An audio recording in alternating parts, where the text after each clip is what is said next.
Hello বন্ধুরা, welcome to my channel. যারা আমাকে ফেসবুক থেকে আমার প্রোফাইল থেকে দেখছেন এবং যারা আমাকে ইউটিউব থেকে দেখছেন সবাইকে স্বাগত। শীতের রাত, যদিও শীত এখনও ভালো করে পড়েনি, কিন্তু বাঙালির কমফর্ট ফুড খেতে ভীষণই আরামদায়ক এবং ভালো লাগে, এরকমই একটা রেসিপি আজকে শেয়ার করছি। এটাকে রেসিপি না বলে সত্যি একটা কমফর্ট ফুড বলা দরকার, যেটা কিনা সব বাঙালিরাই খেয়ে থাকেন। আর যারা খাননি তারাও খেয়ে দেখবেন কেমন লাগে। অ্যাকচুয়ালি আজকে আমি আমার ডিনারে কী খাচ্ছি সেটাই আপনাদের সাথে শেয়ার করছি। চলুন রান্নাঘরে চলে আসি আর আমি বানিয়ে ফেলি আমার ডিনার। আর আপনারাও ঠিক এরকমভাবে বাড়িতে বানিয়ে ফেলুন, খেয়ে দেখুন কেমন লাগে, আর আমাকে কমেন্ট বক্সে জানাবেন। ভিডিওটা ভালো লাগলে অনেক অনেক করে শেয়ার করবেন, পাশে থাকবেন। ভালো লাগবে যদি আপনারা আরও নতুন অনেক বন্ধুরা আমার এই চ্যানেলে জয়েন করেন। চলুন তাহলে বানিয়ে ফেলি। তো আজকে যে কমফর্ট ফুডটা রান্না করব বলেছি, চলে এসেছি। আমার সমস্ত সরঞ্জাম এখানে রেডি। আর এখানে আমি গোবিন্দভোগ চাল নিয়েছি। চালটা কিন্তু জলে ভেজানো আছে, ঠিক আছে? এটা ভিজতে দিয়েছি, 10 মিনিট এটা ভিজুক। আর এদিকে একটা সসপ্যান নিয়েছি, আর প্রথমে ডিমটা সেদ্ধ হতে বসিয়ে দিচ্ছি।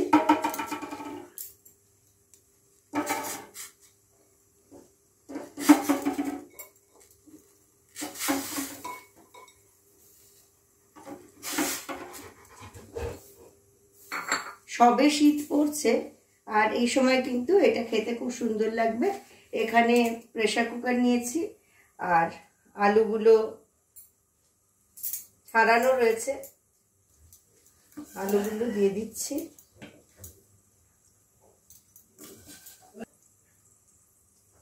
এখানে মুসুরির ডাল ধুয়ে রাখা ছিল, সেটা ঢুকিয়ে দেওয়া হচ্ছে। আজকে আমার সঙ্গে রান্নায় আমার সঙ্গে আছে আমার বৌমা, তো ও মুসুরির ডালটা ভিজিয়ে রেখেছিল।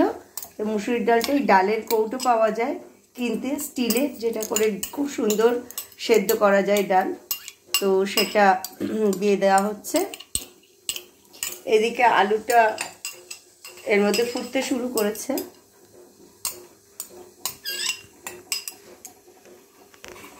চামচ এই এখানে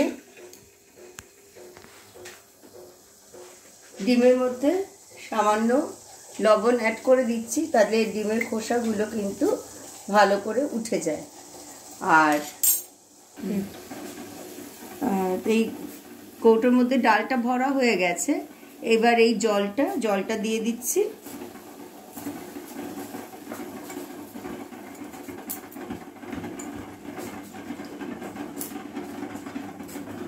এই পরিমাণ জল, মানে ডালটা জাস্ট ডুবে যাবে, এই পরিমাণ জলটা দিলাম।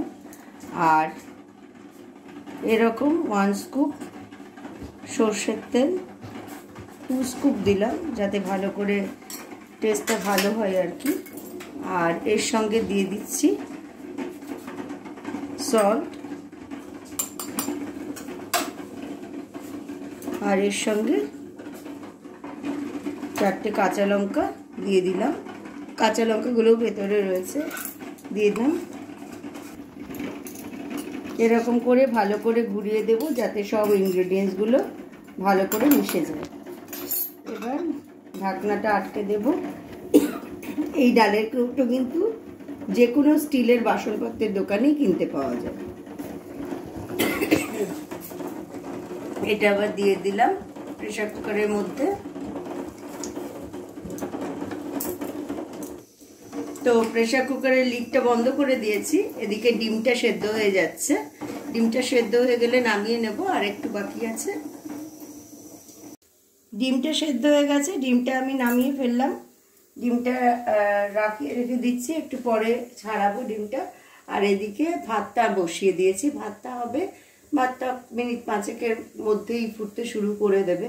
আর এদিকে যেটা ডাল আর আলু দিলাম সেটা হচ্ছে। তো আমার মোটামুটি রান্না অনেকটাই এগিয়ে গেছে। ডিমটা ছাড়ানোর আগে একটু গরম জলে রেখে তো ছাড়ানো যায় না, একটু ঠান্ডা জল দিয়ে দিতে হয় যাতে ডিমটা ভালো করে ছাড়ানো হয়। একটু ঠান্ডা জল দিয়ে নিচ্ছি।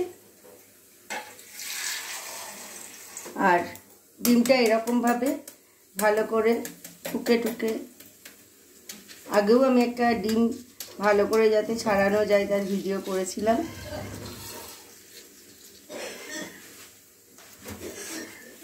আর এই যে আমার পাবলু সোনাকে দেখে নাও সবাই, এই যে আমার পাবলু সোনা ঠাকুমার রান্না দেখতে এসছে, ডিম খেতে চায়। ডিম, হ্যাঁ খাবে খাবে খাবে। তো এবার ডিমটা ছাড়িয়ে ফেলবো। এরকমভাবে করলে ডিম খুব সহজেই কিন্তু খোসাটা ডিমের উঠে যায়, একদম সহজেই খোসাটা ছাড়িয়ে ফেলা যায় এইরকমভাবে। আমি ডিমের এই লেয়ারটা ছাড়ানোর একটা আলাদা ভিডিও করেছিলাম, সেটা আপলোড করা আছে, আপনারা দেখবেন, ভালো লাগবে।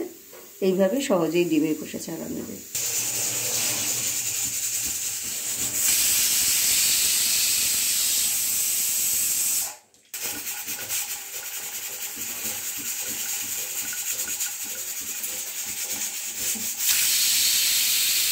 তিনটে হুইসেল পড়ে গেছে, এবার আমি অফ করে দিচ্ছি এই গ্যাসটা। আর ভাতটা কতটা হলো দেখতে হবে। ভাতও কিন্তু হয়ে গেছে। এবার ভাতের স্টার্চটা এবার ড্রেন আউট করতে হবে। প্রায় হয়ে এসছে, প্রায় হয়ে এসছে, আর একটু লাগবে, আর 2-3 মিনিট লাগবে যা হয়েছে। ভাতটা এবার একদম হয়ে গেছে। এবার এখনই স্টার্চটা ড্রেন আউট করে দেবো।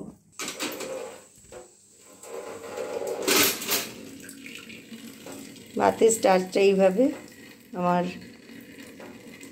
বৌমা ভাতের স্টার্চটা এরমভাবে ঢেলে দিচ্ছে। খুব সহজেই কিন্তু একদম সিঙ্কের মধ্যে দিয়ে ড্রেন আউট হয়ে যাবে।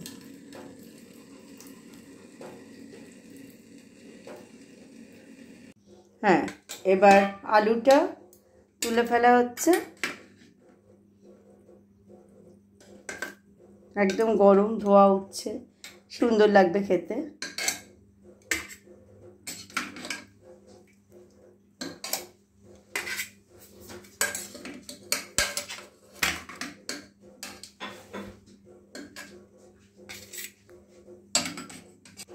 আর ডালের কৌটোটা যেহেতু গরম থাকে, একটা কাপড় দিয়ে ধরে তবে কিন্তু ডালের কৌটোটা খুলতে হবে, নাহলে কিন্তু হাতে গরম লেগে যেতে পারে। এবার আলুটা স্ম্যাশ করে নেওয়ার পালা। যাদের কাছে এই পটেটো স্ম্যাশার নেই তারা কিন্তু যে কোনো একটা বড় স্পুন দিয়ে একটু চেপে চেপে করলেই কিন্তু আলুটা ভালো স্ম্যাশ হয়ে যাবে।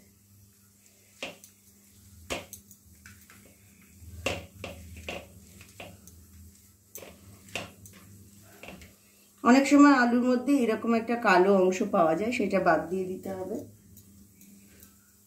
এটা আলুর বাইরে থেকে একদমই বোঝা যায় না, সেটা বাদ দিয়ে দিতে হবে।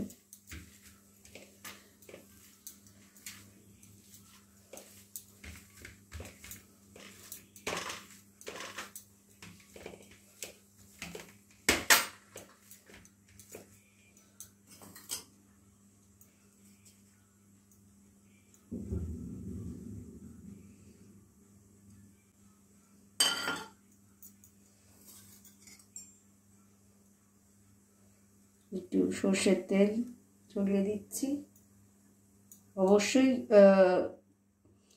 যারা খুব ওয়েট কনসিয়াস তারা মনে করবেন যেটা কেন হলো, এই সর্ষের তেল দেওয়াটা ঠিক না, কিন্তু খেতে কিন্তু সত্যিই খুব ভালো লাগে। আর মা এইরকম খাবার তো আর রোজ খাওয়া হয় না, সেই জন্য বাঙালির কাছে এরকম একটা কমফর্ট ফুড সত্যিই খুব উপাদেয়। আর কাঁচা লঙ্কা তো আছেই, ইচ্ছা হলে কিন্তু শুকনো লঙ্কা দিয়েও মাখা যেতে পারে, একটু পেঁয়াজ ভেজে নিয়েও মাখা যেতে পারে, কিন্তু to make it simple I am not giving anything to it, just কাঁচা লঙ্কা দিয়ে সর্ষের তেল দিয়ে আর লবণ দিয়ে মাখা হবে। আর শীতকালে কাঁচা লঙ্কা বেশ সুন্দর টেস্ট।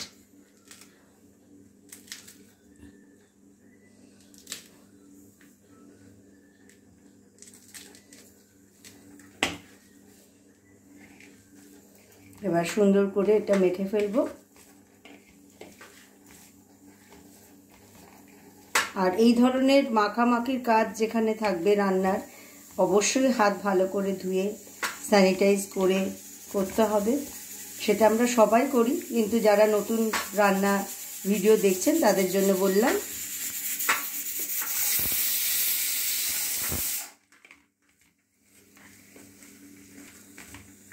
ডাল সেদ্ধটাও তো রেডি, একদম সমস্ত কিছুই রেডি হয়ে গেছে। এখানে আলু সেদ্ধ রেখেছি, ডিম সেদ্ধ রেডি হয়ে গেছে, আর এখানে গোবিন্দভোগ চালের ভাতও রেডি হয়ে গেছে।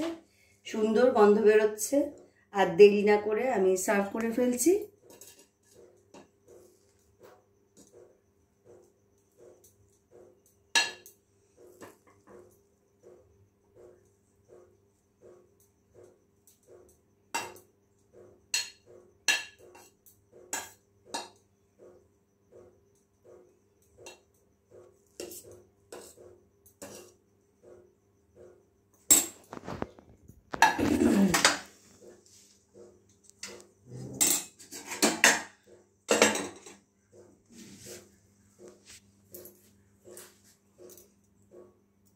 আলু ভাতে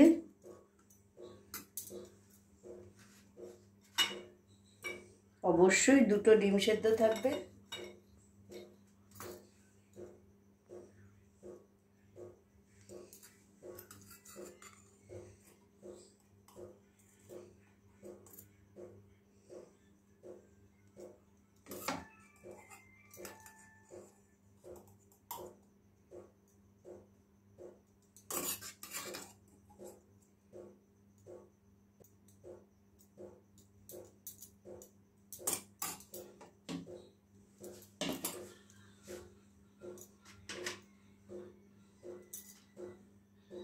এইবার একদম সুন্দর গাওয়া ঘি, গন্ধটা যেন খুবই ভালো হয়, সেরকম ঘি থাকলে খুব ভালো হয়। ঘিটা দিয়ে দিচ্ছি ওপরে।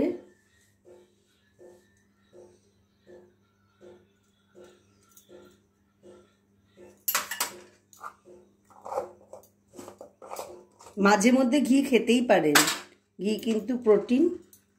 এখনকার ডায়েটিশিয়ানরা একটু অন্য কনসেপ্টে চলেন।